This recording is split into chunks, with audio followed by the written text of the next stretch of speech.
আজ স্কুল থেকে বাড়ি ফেরার পথে একটু বাজারে ঢুকেছিলাম, আর দুপুরবেলার ওই রোদে একটু হাঁটতে গিয়ে প্রচণ্ড রকম মাথা ধরে গেছে।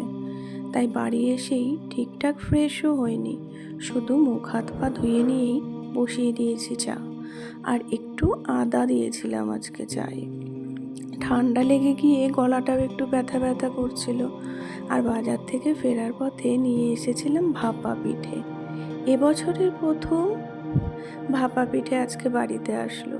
মেয়েকে বললাম খেতে, শুনলই না, পরে আবার নিজেই এসে একটু খেয়ে গেছে। আগে ছোটবেলা আমাদের গ্রামের বাড়িতে অনেক ভোরবেলা করে অনেক কাকিমা জেঠিমারা মাথায় করে হাঁড়ির ভেতর ওই কলা পাতায় করে এই ভাপা পিঠে নিয়ে বাড়ি বাড়ি ঘুরতো।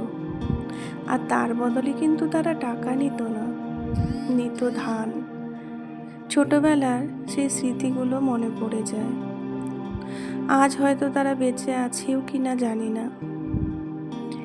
তো আমি চাটা খেয়ে নিয়ে ফ্রেশ হয়ে নিয়ে তারপর সন্ধেটাও আমার দেওয়া হয়ে গেল।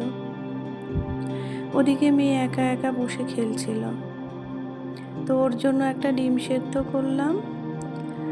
আর ওকে দেখে আর ওই খেলনা পুতুলগুলো, ঘর সাজানো, এগুলো দেখে ভাবছিলাম যে এখনকার বাচ্চারা সত্যি ঘরের ভেতরেই এসব খেলনা নিয়ে খেলে।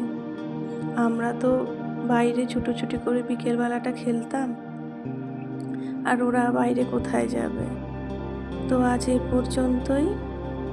তোমরা সবাই ভালো থেকো, সুস্থ থেকো। তোমাদের সঙ্গে আবার দেখা হবে নতুন কোনো ছোট্ট গল্প নিয়ে।